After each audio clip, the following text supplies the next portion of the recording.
Hello and welcome! The Imperial Agents Codex is rapidly approaching, and that can only mean that soon waves of Inquisition-themed armies will be descending upon the gaming tables of the 41st millennium. Or is it the 42nd millennium? What that means is that soon players will have to choose between each of the major Ordos, the Xenos, the Malleus and the Hereticus, when determining which detachment they want to use for their Inquisitor. But I want to offer an alternative approach to this. I want to talk today about the Ordo Minoris. Yes, the swathe of different and unique, less well-known Ordos of the Inquisition, which you could represent on the tabletop. What I'm going to do here is go through a little bit of the history of each of these, a little bit of their identity, but also offer some suggestions as perhaps how that might be represented on the gaming table, at least for some of them. So, buckle up and let's dive in. Okay, so first of all, what are the Ordo Minoris? Well, technically, there are loads of different orders within the Inquisition. The fact that the Xenos, the Malleus, and the Hereticus are currently considered the major Ordos is purely a matter of fate. The Ordo Xenos, for example, didn't exist until after the War of the Beast. The Ordo Malleus, likewise, didn't exist until 1500 years after the end of the Horus Heresy. There have been various other orders that have risen to ascendancy over the millennia and have also equally crippled themselves into obscurity. Let's run through in alphabetical order the currently known Ordo Minoris. Okay, so first things first is the Ordo Aegis. This group were responsible for the maintenance and safety of the Cadian Gate. Good job, guys! They obviously did not... They succeeded for thousands and thousands of years. I'll give them credit for that. But unfortunately now, with the coming of the Great Rift, the Cadian Gate is no more. The Eye of Terror has expanded across the galaxy in the Great Rift, and Cadia is gone. That doesn't mean that you can't, for example, still use an Ordo Aegis Inquisitor within your force. You could pick, I think Hereticus or Malleus would probably be the best data sheets to use under the circumstances. But imagine, for example, a guard army composed entirely of Cadian veterans, backed up by a surviving Ordo Aegis Inquisitor who was on Cadia at the time that it fell. That would be an awesome Inquisition force to see. I'd love to see that on the tabletop. Let's move on. The Ordo Astartes. Well, I mean, this one it pretty much speaks for itself. They are responsible for making sure that the Adeptus Astartes don't go rogue, don't go traitor, and when they do, they hunt them down and kill them. So they're very much, for the most part, I would suspect a Hereticus style Ordo. But again, what you could do is you could tally them up with one of the other cool Space Marine chapters that are specifically responsible for enforcing compliance. Something like the Minotaurs, for example. Imagine a Minotaurs army with an Ordo Astartes Inquisitor attached to it. That would be cool. Or frankly, any of the Loyalist chapters from the Badab War campaign. That would be a really cool kind of thematic way to include an Ordo Astartes Inquisitor in your army. Let's move on. The Ordo Astra. These are basically a group of astronomers. I think this is really cool. This is that they study the star charts to try and essentially make sure that they are accurate, but also to make sure that there's nothing new that is appearing in the galaxy. It's kind of like the Hubble Space Telescope with first strike capability. I would love to see something like, this would really kind of lend itself to an Imperial fleet detachment, I suspect, but you could have some like fleet boarding troops in there. You could have like a navigator, rogue trader crew, all of that kind of stuff would work really nicely with an Ordo Astra Inquisitor, just kind of, accompanied by a bunch of scribes running around with star maps going, this way, I'm sure this star wasn't here yesterday. That would be really cool. This is one of my favourites, the Ordo Barbarus. So this is an order of the Inquisition that exists purely to deal with kind of Imperial contact worlds, savage and barbarian worlds. The principle of them is that these worlds don't necessarily know the full might and majesty of the Imperial light, but they do want to make sure that they don't fall to chaos, that they don't give in to corrupt practices. I basically imagine this like a Starfleet away team, like visiting these savage and barbarian worlds and either portraying themselves to be, I am a mysterious godlike being from the stars, or, just like wearing disguises. That would be really cool. But you could certainly represent this by having loads of kind of Savage World veterans in your retinue, and equally you could do it in terms of maybe doing like a guard army, but represent them as, you know, some kind of abhuman or use like things like the Darko Savager kits, for example, and then just give them like las pistols and stuff, and imagine that it's a barbarous world that the Inquisitor has taken over and is using to kind of, you know, enforce the law on the other Savage Worlds. That would look really cool. Next up, the Ordo Chronos. Okay, this has got to be one of the most well-known of the Ordo Minoris. If you haven't heard of the Ordo Chronos, they are responsible for time travel. Basically, if you remember the DS9 episode, when Cisco and his crew, Trials and Tribulations, when Cisco and his crew go back to the Enterprise during the original era, and then Cisco is there talking to a temporal agent who's just there. I mean, they don't smoke in Star Trek, but you have to imagine if there has never been a man who looked like he wanted to be chain smoking more than when he listens to the account of Cisco meeting Kirk. That's kind of how I imagine the Ordo Chronos. So, the vagaries of warp travel mean that sometimes a ship will leave the warp, 1,000 years after it first entered it. This occasionally works in the opposite direction. So, I mean, the most famous example of this is an Orc warlord who, upon discovering that he'd exited the warp some 500 years before he first entered it, sought himself out so that he could shoot himself because he wanted a second copy of his own gun. The Ordo Chronos must have just been like freaking out when that happened. But their responsibility is to deal with the timeline and to ensure that people who emerge from the warp before they first went into it don't do anything to interfere with the Emperor's holy plan. What is interesting is that the Ordo Chronos itself disappeared for about 1,000 years and only recently reappeared, and is apparently engaged in a desperate running battle against what would appear to be the Ordo Chronos. Yes, they are the only branch of the Inquisition that is not only fighting itself, but is literally fighting itself. I love this. Okay, how would you represent this on the tabletop? I genuinely, you could use stuff from the Heresy. You could do a Space Marine army using only Heresy miniatures. That would be cool. You could do an alternate universe Space Marine army. That would be the perfect example, actually, for me to do my alternate universe version, my alternative Heresy. If you've seen any of those videos I've done, my alternative Heresy version of some of the traitor legions as loyalist chapters, accompanied by an Inquisitor who have strayed into the wrong timeline and are like desperately convinced A, that they are from the right timeline and are trying to put it back, or B, they're desperately fighting over a holding action against the Ordo Chronos from this reality. That would look really cool. I might have to do that. I may have talked myself into that. Let's move on before I talk myself into anything else. The Ordo Custodum. Not, in fact, as it would sound, responsible for the Adeptus Custodes, but instead works with them as part of ensuring the safety of Terra. So if you've read any of the Carrion Throne novels, which you should, they're great, this is the Ordo of Inquisition that is responsible for ensuring the safety of Terra. The obvious answer here is take a Custodes army and stick some Inquisitor units in it, and then bang, you've got an Ordo Custodum Inquisition army. That would be really cool. The Ordo Desolatus. Nothing is known about this Inquisition branch except the name. I mean, Desolation, maybe it sounds like something that goes into the Outer Void, or maybe it's something that deals with things that come from the Outer Void. Off the top of my head, I think if you wanted to represent this, there are lots of cool ways that you could interpret it. My interpretation would maybe be do like an Ordo Xenos style Inquisitor, responsible specifically for dealing with threats that come from the desolation outside the galactic plane. You could do an Inquisitor and retinue linked up with, for example, like a Carcharodon Space Marines army, because, hey, they're cool anyway, and also they specifically deal with the things in the desolation of the deep void of space. That would be a really cool kind of combination. The Ordo Excorium. This is the order that is responsible for dealing with Exterminatus. Not, it would seem necessarily that they deliver Exterminatus. I mean, any Inquisitor could order the extermination of a world like that. They've literally got that level of power. Instead, this seems to be the branch that oversees the correct use of Exterminatus. So they make sure that other Inquisitors aren't going around being trigger happy. Given they are responsible for enforcing the other Inquisitors, I suppose really what you'd need to kind of consider is something that is able to combat kind of Inquisitors who've overstepped themselves. So you'd want kind of overwhelming force, I guess is what I'm looking for here.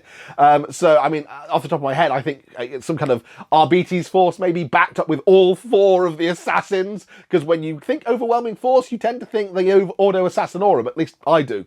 and then obviously an inquisitor with a large retinue. Maybe an imperial knight as backup as well, because don't forget you can put knights into an inquisition army in the same way that a knight can join any imperium army. That, again, overwhelming force. Thud! Here is an extremely large knight castellan or something. That would probably do the trick. The Ordo Machinum. This is, as it might sound, the Ordo responsible for keeping an eye on the Adeptus Mechanicus. Now, the alternative take on this is a perfect example to include a heavily kind of bionicked up Inquisitor model in an AdMech army. Because what better way to keep an eye on them than being right there on the front lines with them? You know, I'm watching all of you. Nobody do anything heretical. Realistically, what they are responsible for doing is making sure that the Adeptus Mechanicus don't deal in any corrupted or alien tech, or that they don't deal in any tech that is not ruled to be part of kind of the STC system that the Imperium have adopted and that they've kind of tried to salvage. Also making sure that the Adeptus Mechanicus don't hoard or hide any technology that they've recovered that is deemed righteous but that has not been disseminated to the wider Imperium. Let's move on. The Ordo Maledictum. This is a really new Ordo, actually. This has been established since the Ordo Aegis dropped the ball. They are responsible for looking into the Great Rift, and in particular looking for ways to close the Great Rift. This looks like something that would fit absolutely into a Torchbearer fleet. I mean, I can't think of anything more fitting than something like, you know, a combination of Primaris Marines, Sisters of Silence, Inquisition agents, all Sisters of Battle, all working together to try and find a way to cross the Great Rift or close the Great Rift and stabilize pathways into Imperium Secundus. Yeah. Imperium Nihilus, sorry, Imperium Secundus was... We don't talk about Imperium Secundus. Guilliman never happened. It never happened. Let's move on. The Ordo Militarum. Well, it's exactly what it sounds like. They are responsible for ensuring the loyalty of the Guard. Stick them in a Guard army. Or, you know, stick them in another army that goes around shooting at Guard. Look at the things that Guard have that are good. Tanks. Lots and lots of men. Build an army designed to kill Guard armies, and then go and take on your friend's Guard army and just, you know, accuse him of being a heretic, serve him with a warrant of execution, and then go and try and kill his commander. That would be cool. The Ordo Necros. Well, all is known about this one, again, is the name. I mean, Necros, death. Maybe it's about making sure that, you know, things that are dead stay dead. So maybe they're responsible for looking at, like, exterminated worlds and making sure that they are still lifeless. Maybe they're looking into the Necrons. All is known about them is the name. I think maybe something that's like a Xenos force specifically designed at targeting Necrons could be quite cool. I do quite like the idea of some kind of death-themed Inquisition army, like everything in shrouded robes and... Again, maybe you could take it linked to like a Guard army of death cultists or something, or a Sisters army all in completely black power armor that only go around, you know, ensuring that exterminated worlds stay dead. The Ordo Obsoletus. This only kind of came up in the Legion of the Damned novel. So I guess the main thing I think from this is that we know that they are connected to the Legion of the Damned. The Legion of the Damned are a Legends unit now, but that doesn't mean if you're playing in friendly games, you couldn't use them. And it would be quite cool to have, you know, like a Space Marine army with big chunks of the Legions of the Damned in it, and then an Inquisitor of the Ordo Obsoletus who essentially goes around, and wherever that Inquisitor is, the Legion of the Damned appear, to the point where, okay, we know we can weaponize this, let's have this branch of the Inquisition that go around appearing at key battlegrounds, because they know that when they're there, the Legion of the Damned appear. That would be quite cool. The Ordos Originatus and Redactus. Okay, this is the Looney Tunes side of the Inquisition. The Ordo Originatus is looking into trying to establish the history of the Inquisition, trying to establish the exact moment the Inquisition was forged. Well, we know this from reading the Horus Heresy novels, and I'm expecting the Ordo Redactus to come dropping in through my ceiling at any moment. We know this because this is where the Knights of the Sigillite kind of come into it. The Ordo Redactus is there to make sure that nobody knows the history of the Inquisition, and these two have been engaged in a millennia-long battle, shooting basically at each other and ignoring the rest of the Imperium.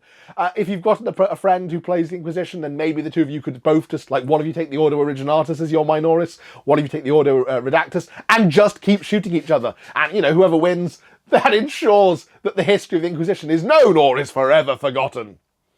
The Ordo Sanctorum, they are responsible for oversight over the ecclesiarchy. So again, a Hereticus detachment with Sisters of Battle seems a logical choice. Equally, though, you could go completely the opposite way and do, like, you know, a Guard army composed entirely of men-at-arms, Tempestus Scions, or, you know, Kazakin or something, there to make sure that those witches in the Adeptus Sororitas don't get out of hand. That would equally be cool. The Ordo Scriptorum. This is responsible for overseeing the administratum scribes, and they've basically had their hands full for millennia dealing with the Wars of the Quill, which, if you don't know, is the battle between the different sub-departments of scribes, where one batch of them is saying, oh, we shall take responsibility for writing this, and another batch of them is saying, no, we shall take responsibility for writing this. And they just spend ages stealing papers from each other, burning each other's documents, and generally messing up the administration of the Imperium in general. And thus, worlds die because their desperate request for aid was stolen by one department over another to make sure the other department failed. The Ordo Scriptorum try to, as good bureaucrats, they try to ensure that there is some modicum of responsibility within the administratum. Again, I think in terms of tabletop, lots of retinue members would seem the first thing that I could suggest on this, just to try and ensure that those meddlesome scribes behave themselves. Failing that, Sisters of Battle with lots of flamers, because there's nothing that scribes fear more than fire. The Ordo Scriptus is kind of a subset of the Scriptorum. They are responsible for ensuring the accuracy of imperial records. In particular, they spend most of their time arguing about what the date is. And this is why I said the 41st millennium or possibly the 42nd millennium, because one of the first things that Gulliman said when he came back in traditional, I've woken from a coma fashion is, what year is it? And nobody is entirely sure because the records are a complete mess. It could be anywhere between M39 to M42. This is extremely handy when you comes to using, different special characters, some of whom might well be suggested to be long dead, others, of course, that you want to have in your army. And this is how I would suggest it if you want to include multiple special characters in your army, including some like Old Man Yarick, who might have crossed over into Legends. You could include both of them on the basis that the Ordo Scriptus go, actually, you think it's the M39, and here you are. You think it's M42, and here you are. But actually, you're both wrong. It's M41, and you're both actually in the same army list. It's a handy little kind of hand-waving way of getting over that.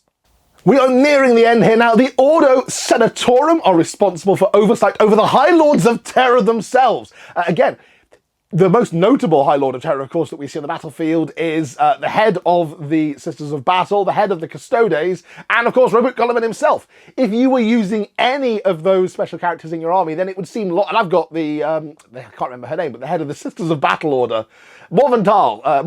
I've got her for my Sisters of Battle army, so maybe I'll take an Ordo Senatorum Inquisitor when I use her on the battlefield, and he's essentially following her around, grading her judgment, and essentially have an Inquisitor who sticks close to her to try and make sure that she's not abusing her power and that she is serving the Imperium. The Ordo Sepulchrum. This is a very specific order that deals mainly with plague, so in that they are the archenemy of, for example, the Death Guard. In particular, typhus is high up on their watch list because they are trying to combat the Poxwalker plague and the zombie plagues that follow typhus wherever he goes. If you have an opponent who regularly uses Death Guard or uses, Nurgle Plague Demons and stuff like that, this is perhaps the Ordo for you. Certainly, I mean, looking at it, you've got things like the Rogue Trader Crew has a Medicae that's part of it, so you could definitely have one of those in there. You could have Sisters of Battle if you do an Ordo Hereticus, and you could have the Ordo Dialogus. The Ordo Hospitalier, the medic that goes with them. But again, or your Space Marines, there's as many apothecaries as you can fit in there. I mean, theoretically, there's another way you can take like 9 apothecaries in a Space Marine army. 1 in Gravis armor, 1 in regular armor, and 1 in Primus armor. You do 3 of each. So you could take 9 apothecaries and an Inquisitor from the Ordo Sepulchrum and just go out there and try and hunt down Death Guard. I have no idea how effective that would be, but it would look quite cool if you had, especially if it was like represented as apothecaries from different chapters all ganging up together to work with this Ordo to try and combat plagues. That sounds cool. The Ordo Sicarius. This is the Ordo specifically responsible for watching over the Officio Assassinorum. What I think is especially cool about the Ordo Sicarius is they have a subset of Inquisitors known as Inquisitor Assassins that basically join the different Officio Assassinorum temples as assassins so that they can spy on the Assassinorums from within. They're there to make sure that the Ordo is not used except when it's supposed to be, and that the targets that they carry out are actually the targets they're supposed to be carrying out. I've pointed out previously that given the rule of 3 that exists in 40k now, unless the Imperial Agents Codex says otherwise, theoretically you can run 12 assassins in an Inquisition army, because you've got 3 of Evasaur, 3 of Calexis, 3 of Indicare, 3 of Calidus. That would be quite cool, especially if you then went, and one of these, you don't know how many of these are actually also Inquisitors. That would be quite cool. The Ordo Thanatos, again, death related. There's quite a few of these that have just kind of cool sounding names. We don't necessarily know what they do. I like to think the Ordo Thanatos is actually responsible for looking into the death of Imperial servants. So maybe they are the ones responsible for, you know, like Caiaphas Cain following around going, is he dead yet? No, keep going. You could have them attached to particularly cool special characters, but equally you could also have them engaged in hunting down special characters. He's supposed to be dead. Records say he's dead. Right, okay, we're going to make sure the records match and go, you know, tragically fell 300 years ago in battle. We're going to make sure if it happens today. Go out there and target your friends who have cool special characters that they regularly use. So your friends still using Creed? Time to get an Ordo Thanatos Inquisitor in to make sure that the black check is correctly marked on the Imperial records, because the Imperium can never be wrong. Final one, the Ordo Vigilis. Now, I thought this would be linked to like the Vigilis campaign and the Vigilis sector. It turns out that this Ordo has specifically been created to oversee the Ordo Necros. So whatever the Ordo Necros is doing, the Ordo Vigilis is following them around going, are you doing it properly?